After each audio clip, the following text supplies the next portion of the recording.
In this video, I'll be sharing my setup experience with the Insta360 Flow 2 Pro Creator Kit and what I think of this gimbal when paired with the most widely used camera in the world. Also share some extra, in my opinion, must-have accessories I cleverly picked up that could make a big difference for new buyers, like this slinger case packed with cushions and handy side slots, and all other cool ways you can use this gimbal besides just with your phone.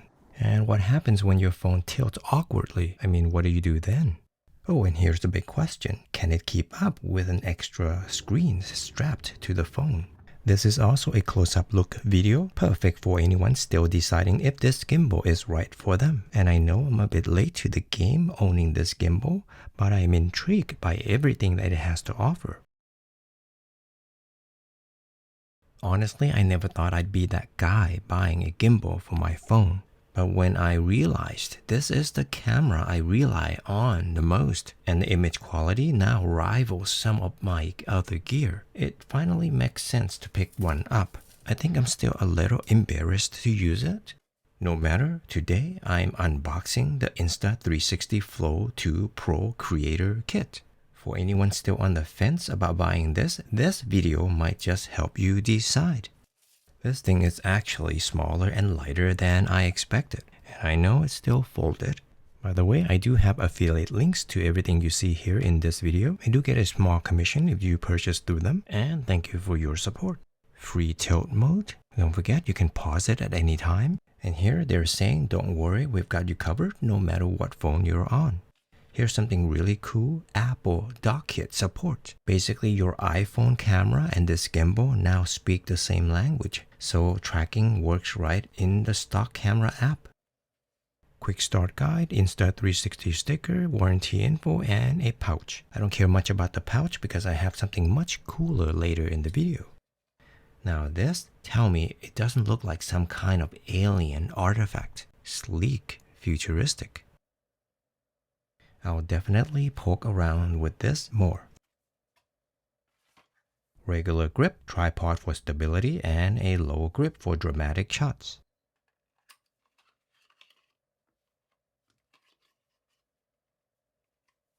And here's the spotlight, complete with vent hose, because apparently even tiny lights needs air conditioning these days. Buttons on top for different brightness option. Tungsten, natural daylight. While the phone is attached, this cable can be used to charge it. Yeah, this gimbal has a power supply. And this one is long enough to charge the gimbal. This is the magnetic phone clamp. This feels solid and futuristic also. This almost feels like a piece of spy gear. When I put this on the phone, I do have something to say about it because of the design. Something good. And here it is, the main piece, the gimbal itself. Sleek design, compact and folded. It feels surprisingly solid in the hand. I'm also surprised how small this is. And that's how you turn it on, just unfold it. The arm design is kind of unique, very different from a full frame camera gimbal. I guess the design has to be this way, folding and offset like this, so you don't have to go through the whole balancing process like you would with a full frame camera gimbal. The last sticker there, I want you to make sure that you secure the magnetic attachment. And this is an off position. Turning it back on, I'll be honest, it feels a little strange doing it this way, just unfolding the arm instead of hitting a power button. Even powering it down feels a little weird. It almost feels like you're tucking the gimbal in for bed, or tucking something else. Anyway, you have to wait for the light to go out to be completely off. I'm pretty sure you can turn it off while the gimbal is unfolded. When attaching your phone, make sure the clamp is properly aligned magnetically. That way it locks in securely. I'll demo that in just a bit. And same with the clamp. And it goes on, no balancing, no fuss, with pretty strong magnet. Very cool detail. The spotlight has its own locking mechanism. Once it clicks, it's not going anywhere, which is great if you're moving around a lot and you might bump into things. Pretend I didn't know this before. So it's not just a gimbal. It's hiding its own legs in there. Anyway, I think this is such a great design, very practical. And from this angle, it almost feels like some kind of sci-fi landing gear. Simple, but surprisingly feels solid. Bravo, Insta360. However, it seems you can't retract all three legs at once. So I see that the phone has to be placed in facing north.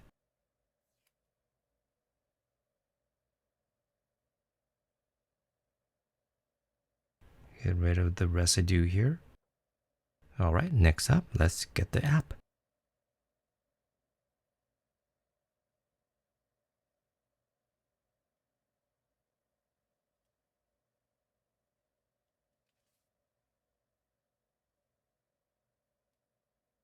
While the app is downloading, let's go ahead and test out the built-in selfie stick.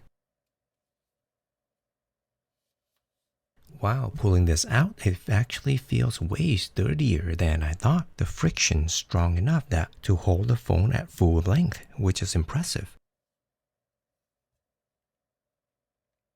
I think I just broke it. Now I know this is a feature which I have to test it out.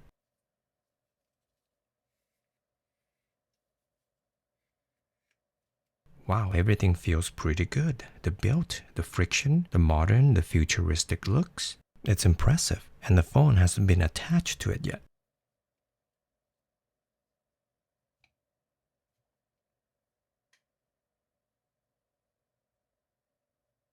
I'm just going to confirm everything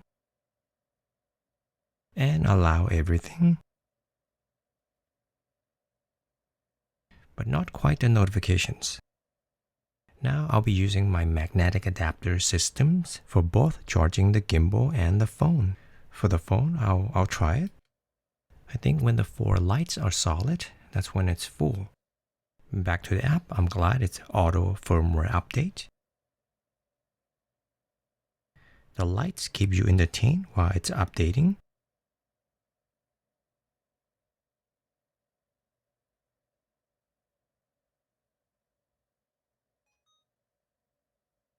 Update successful.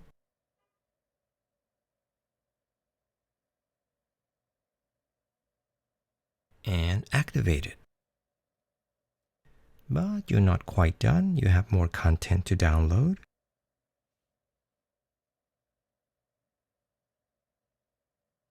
Of course, you want to allow it to access the camera and of course the microphone too.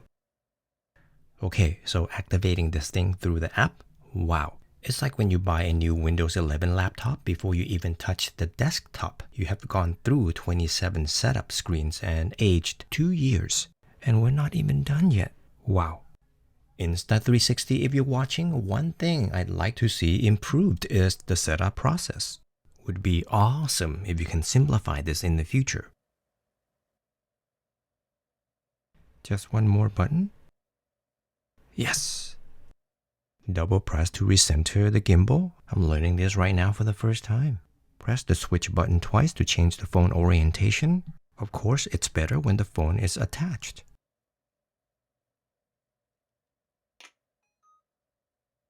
Tap and drag the object you want to track. And press the trigger to stop tracking.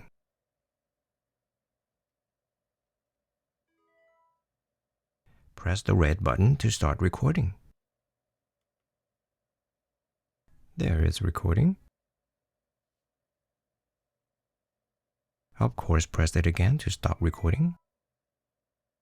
And here's a summary of all I've done. Rub the wheel clockwise to change shooting mode. Turn the wheel and hold to zoom in and out. Didn't even know there's a wheel. You can always pause or rewind the video. I'm just gonna learn all this later. You can also use the joystick here to manually control the camera's movement, just like the real gimbal. Again, double tap the spinning arrows to change the orientation, tapping it once to switch between the front and the back camera. Tap and drag the object you want to track.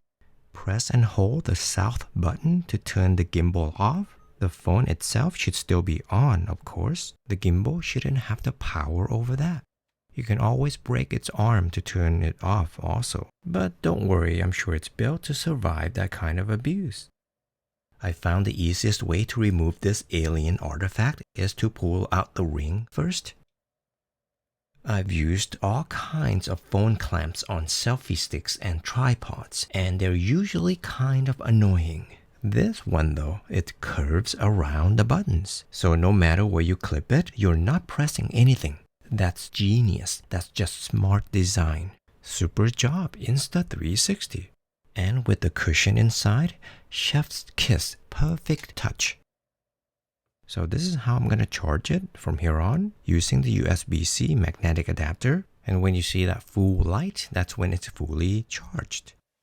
Next, I'm really excited to share this accessory for the gimbal. It's actually a zoom lens case, but it has everything. Soft cushion for protection, dedicated rim pouch to hold all the little accessories. Just have a look. It's like a padded burrito, except instead of beans and rice, you've got a gimbal that is safe and sound. Even if you're rolling this case around or tossing it in the trunk, the gimbal inside is still perfectly cushioned and protected, and is still very light. And now, what about using it with an action camera? Will it balance and work just as well as with an iPhone? Let's try. Can't really clamp it this way, instead this way so it locks in securely. I'll go outside in a moment and test it, but have a look. Now I know you'd need an Insta360 AI tracking camera for this to actually follow you around, but for now, let's just pretend my spotlight here is doing the job. Before going outside, the iPhone's got more heft than this action camera. So to even things out, I could add this attachment. But notice the clamp placement has to be a little bit lower to give it more balance.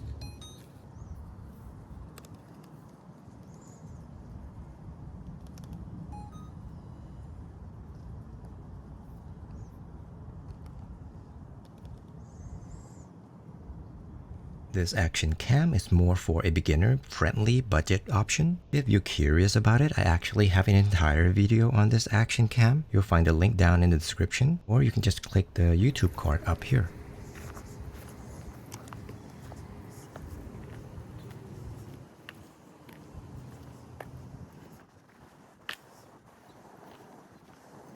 I turned off the EIS on the action cam, electronic image stabilization, so you can see the raw footage from it.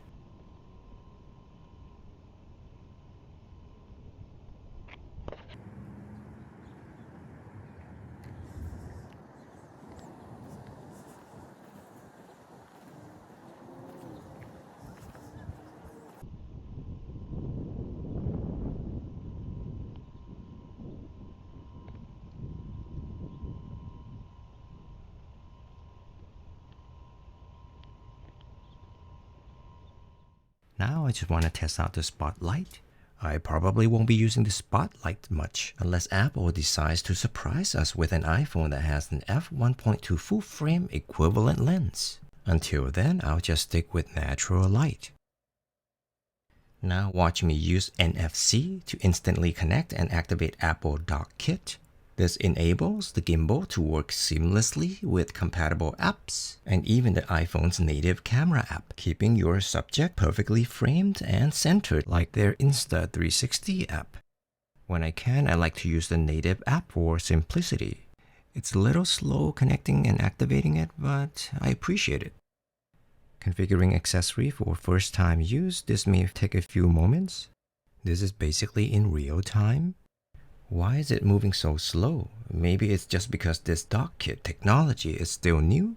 I think we'll need Apple A98 Pro chip for this process to feel instant. For now, we're just stuck waiting. Oh, done. So what if you attach your phone and the tilt looks kind of lame?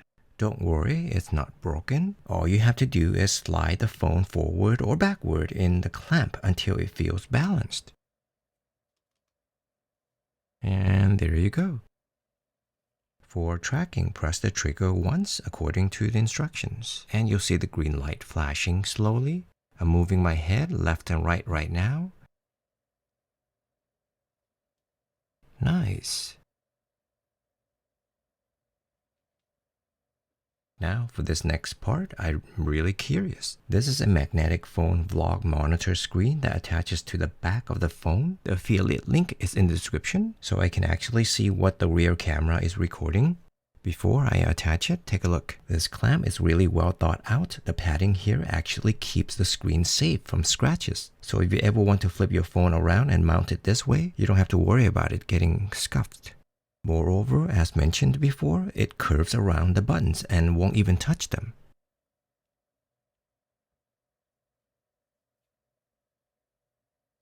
The big question is, can this gimbal handle the extra weight of both the phone and the monitor at the same time? Since you're flipping the phone around, the top must face down. Again, notice how the clamp isn't even touching the buttons on either side, curving around them like tunnels.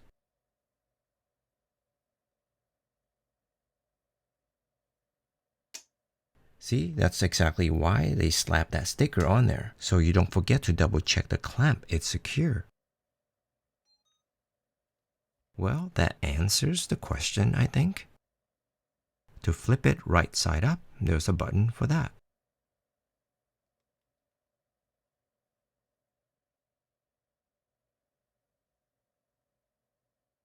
It's strong enough you can even manually use the stick. Alright, let's go outside and test it. The extra wire is an additional weight, but it's required for 4K recording.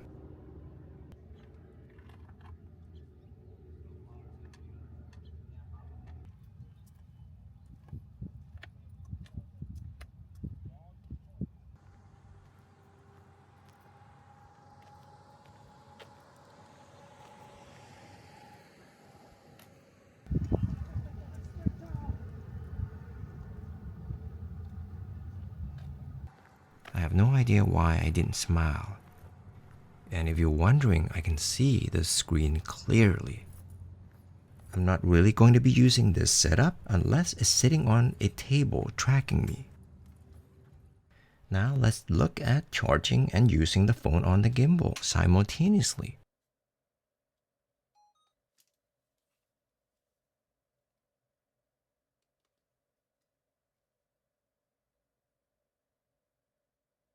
Yeah, it works.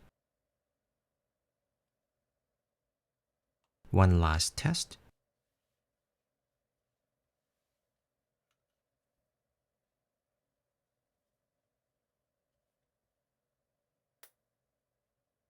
One last thing, what about removing the alien artifact easily? Pull out the ring first. Boom, chakalaka. Anyway, that's all I've got. Thank you for watching. Do come back again for the next video.